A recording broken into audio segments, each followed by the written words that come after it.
7 years ago, and you told me exactly you are the first elected deputy president in the history of Kenya. 7 years down the road, how do you feel about this constitution that made you, in many respects, the first deputy president of Kenya? Well, Joe, let me first welcome you to this residence once again. And thank you very much for creating time so that we can have this discussion. The constitution we gave unto ourselves is a document that has changed many things in our country, changed the mode of governance, changed how we relate with one another, improved how government works. And I can say without fear of any contradiction that the new constitution has elevated our engagement and our relationships as people, as institutions, as the two levels of government. And as deputy president, I think I can say, having served under the old constitution and the new constitution is way superior. But for you as deputy president, how different would it have been, you think, if you were the old vice president? It is different to be a deputy president where you are not elected in a constituency, because you can dedicate your time and resources and thinking and energy in serving the whole nation. I have had more time than any other person elected in previous positions like mine to serve Kenya. I have been to many parts of Kenya because I'm not tied down to a constituency. That's number one. Number two is that as deputy president, where I have no single ministry to run, I have also had the leverage to look at government from a broader perspective. And that is why I find the office of the deputy president much more efficient, much more focused. Much more focused, you say, when a deputy president, but there are people who would say, you don't look happy in that government. There are junior officers arguing with you many times, saying things about you, referring to you in terms that no one would use when referring to someone who is higher up in the government hierarchy. I don't know. Are you happy in this government? Yes. You know, this is my government. Yeah. And it is a government that I worked hard to put in place, supporting my boss, Uhuru Kenyatta, so that we can have this government. As for your thoughts on whether I am happy or not, there are so many people who are happy. There are so many people who are unhappy. And it is not the circumstances. It is how you treat the circumstances around you that determines whether you are happy or not. I mean, I'm not bothered. I'm not bothered about junior people who call me names, because I would really have wasted a lot of my very valuable time thinking about small people with insults. I am more focused about what Kenya requires of me, what the 8 million plus Kenyans who voted for us, what the 40 million Kenyans in Kenya expect out of their government. But that sounds like dysfunction where junior people can answer back to their seniors in the same government. Surely there's something wrong with that, isn't it? There is something wrong with the juniors who insult their seniors. Absolutely. But, you know, that you should ask them, those junior people. No, I was just following up. But I'm not bothered myself about them. It's their loss. But, Deputy President, why I was raising that is because you seem to think this government has functioned very efficiently, but some people see that as dysfunction, that it's... In fact, the other day, one of the newspaper headlines referred to you as a spectator. Please clear the speculation today. What is your status in the government right now?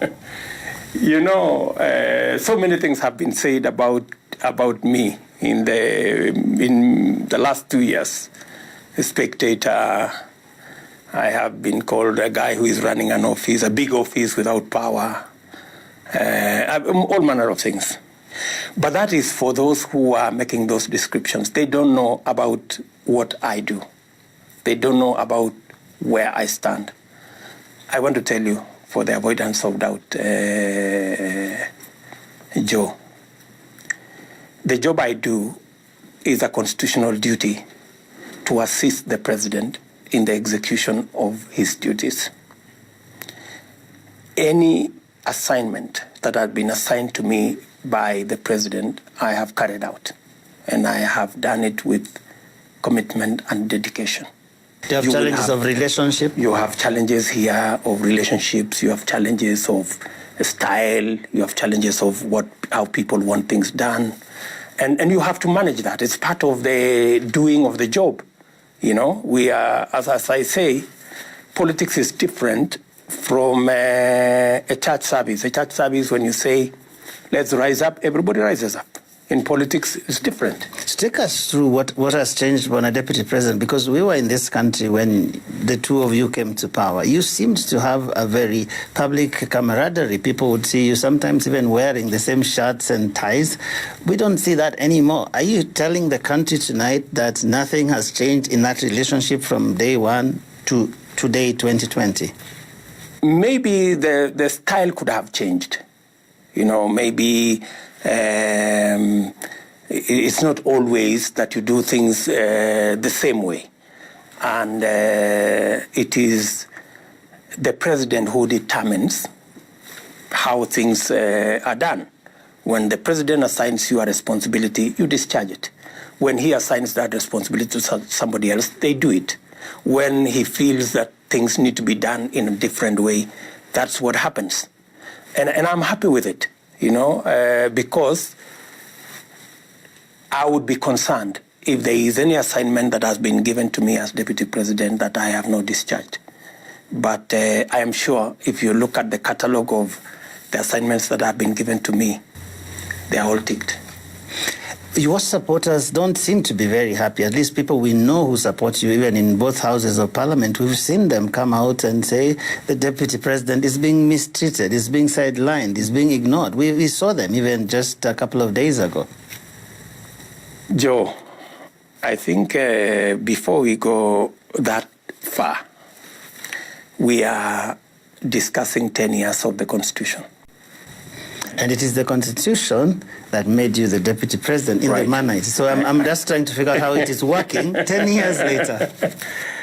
There are, of course, because we are looking at the Constitution, if you ask me about what I think about the position of deputy president or indeed other deputies, especially deputy governors, because there is a lot of issues around those which some people have said maybe some people are idle, they're earning a salary and they're not doing any useful work.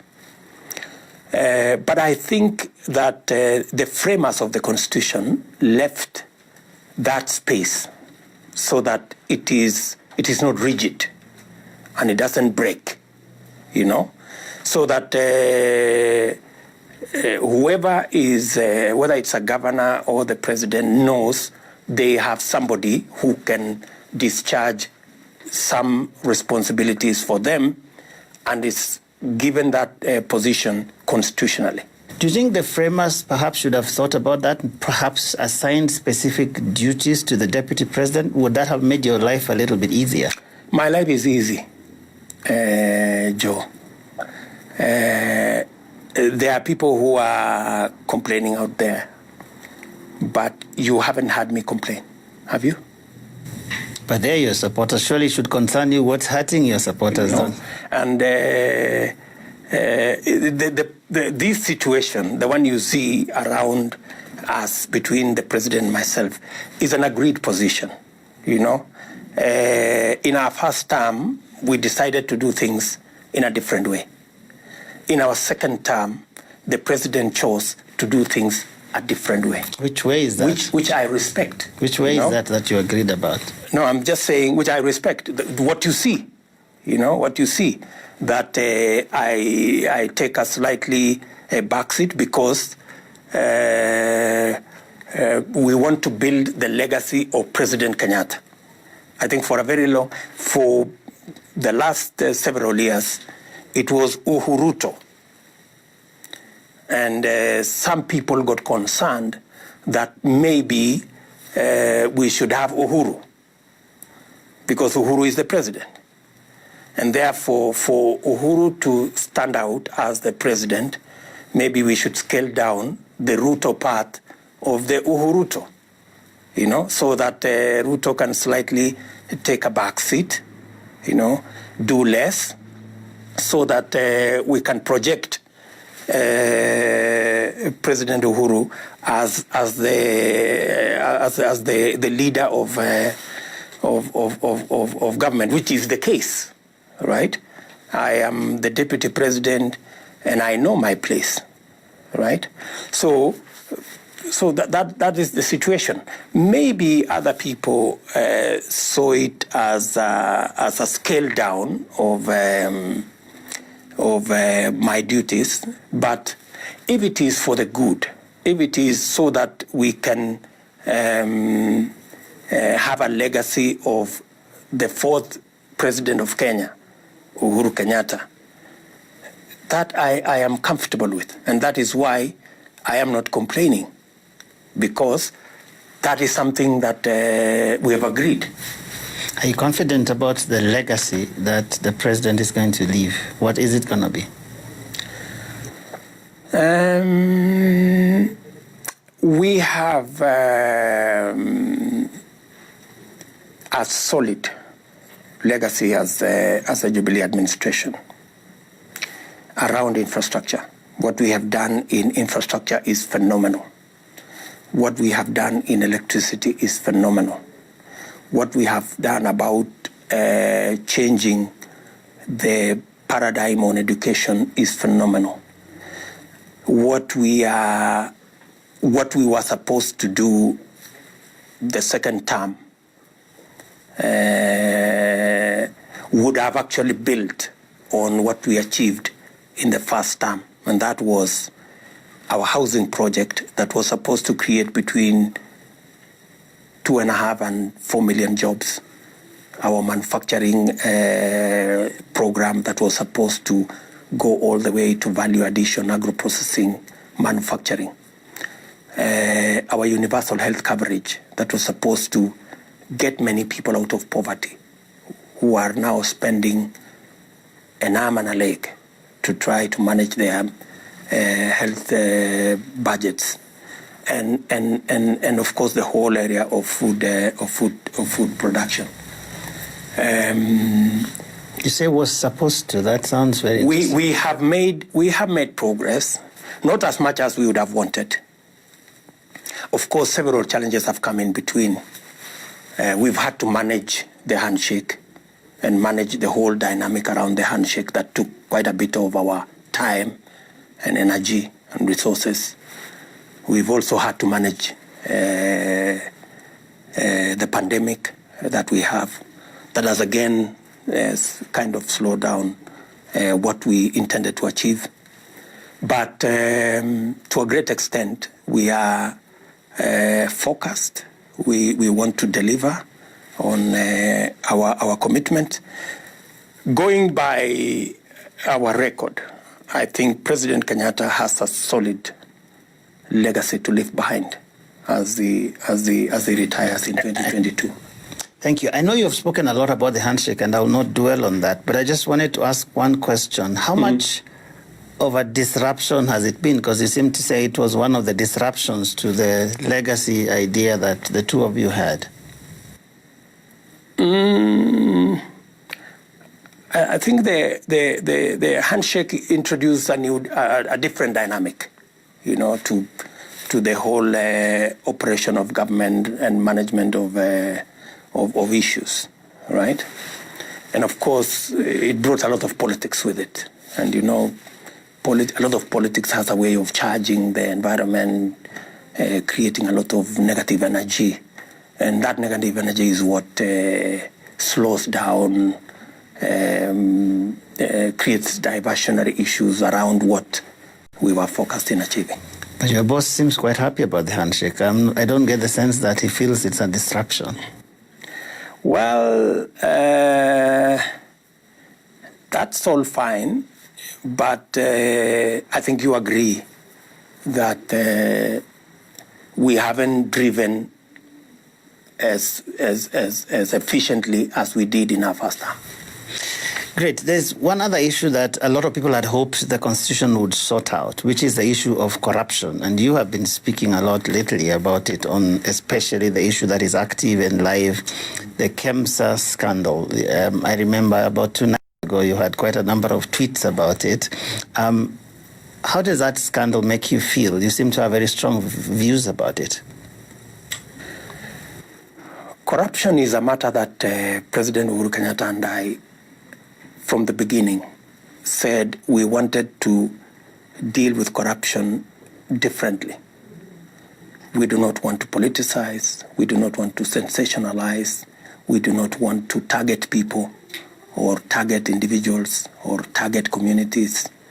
And that is why we concentrated a lot of our fight against corruption in making sure that institutions are working.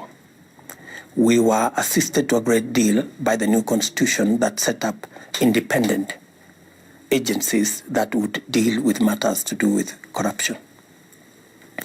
And I remember in several meetings, we had discussions on how to improve personnel, remuneration, resources that are available to all the institutions that are charged with governance.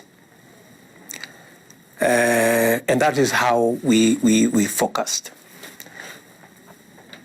Why I have raised concerns about the COVID-19 so-called billionaires is because of 2 things. And especially, I have focused my attention on the opposition, because as we said before, criminal investigations cannot be prosecuted in the media. You agree with me, Joe, that the reporting in the media around the COVID billionaires is very different from the reporting before. We used to have serialized how investigations are going on in all the other investigations before. Now, the opposition is telling us, don't sensationalize. That's quite a shift. They were the ones who were telling us before, the media is independent. Allow the media to write so that the public can know. How can you shift your position from that now to a position where you are telling the media, you are writing rumors, you are sensationalizing? They have had a complete, 180 direction change on what they believed in. Do you have a theory on why? Number 2, they are now telling us that they want to tell the independent institutions that are charged with corruption and governance what to do. They are now telling them, you wait, there will be, did they say a professional audit, or they said a special audit? Special audits, like professionals, yes. A special audit. So all of a sudden, the former opposition, as I call them, all of a sudden, they have a completely different view of corruption. And my friend, your guess is as good as mine. Many of the people formerly in the opposition, now somewhere between the opposition and government, are the beneficiaries. Their names have been mentioned all over the place. And they are so shameless, they are boasting about it in corridors everywhere, that now they have found... handled this KEMSA scandal. What is your recommendation? My position is consistent. My position has been, let us not sensationalize. Let us not prosecute things in the media. Let us allow the institutions that are charged with corruption, and they don't need anybody's assistance. The police, the DPP, the courts, do not work under the instructions of the executive. They do not work under the instructions of anybody. These are institutions that respond to issues as they are raised by Kenyans, and we should give them the space to do their job. But without telling them, wait, let's do a special audit, now don't do, I mean, let's just give them the space. But some people find this surprising, considering the fact that you haven't, in the past, you have not expressed particular enthusiasm about the work, for example, of DCI. I remember sometime, actually in March this year, there's a tweet that you had which says the DCI has been mobilized for political reasons to discredit and destroy my office with all manner of nonsense and to bring me down. This is those in this scheme are boasting that I will not be there soon, since the system cannot elect anybody, they can only kill, but there is God in heaven. You said that just 6 months ago. Right. How can you today be saying these are independent institutions that can go ahead and do their work without anyone directing them? That time you didn't believe they were independent. You believed someone was using them. My position is very consistent, Joe. In this manner, I have been opposed from day one to criminal investigations being profiled in the media, because for purposes of ensuring that these investigations are credible and they are not politicized, they are supposed to be professional. I was against it when the DCI, you saw the DCI in that investigation around an officer who was killed in my office, Kenei. The drama, complete with CCTV footage all over the place. And they were not concerned about any other place except my office, right? And there is information I cannot disclose here. I am the deputy president, and I am not a fool. I know what I'm saying. So I was against the sensationalization of the investigations around my officer, Mr. Kenei. Surprisingly, today have joined me to say there should be no sensationalization. Then they said I was interfering.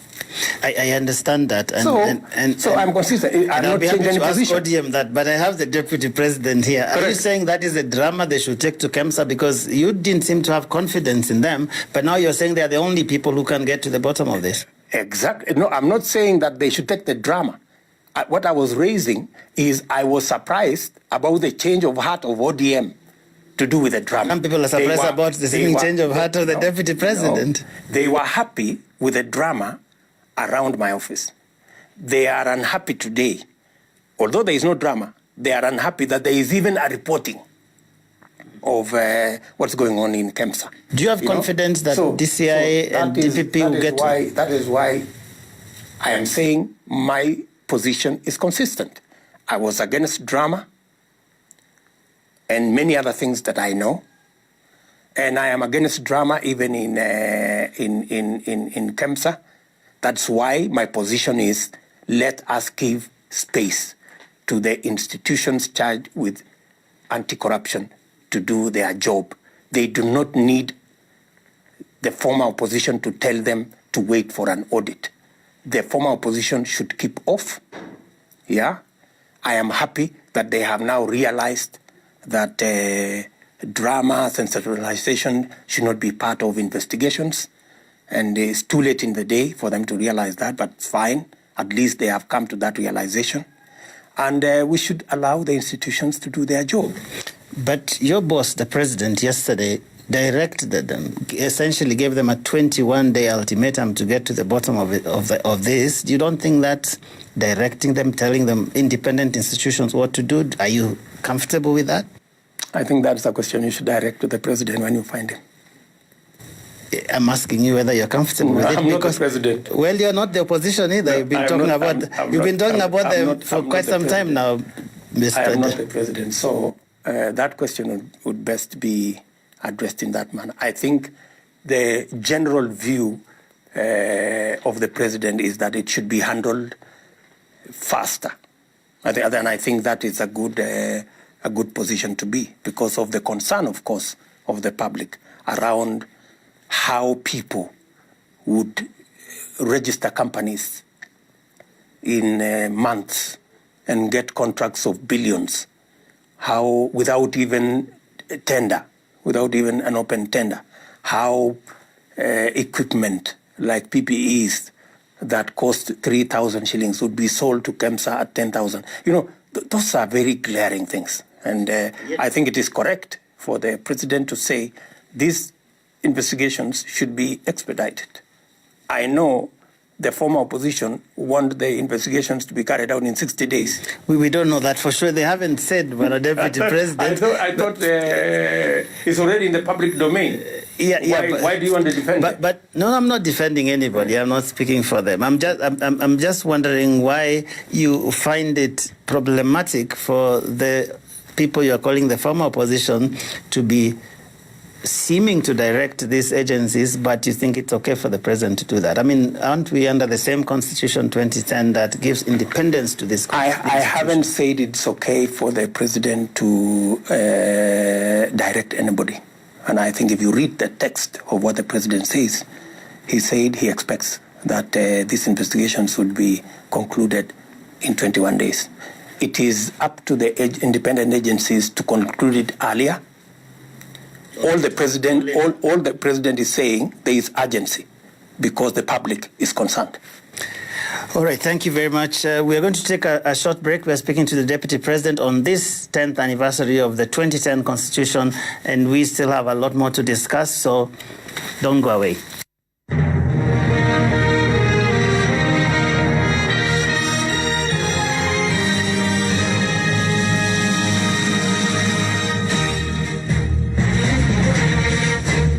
Your home not too far from here 7 years ago, and you told me exactly you were the first elected deputy president in the history of Kenya.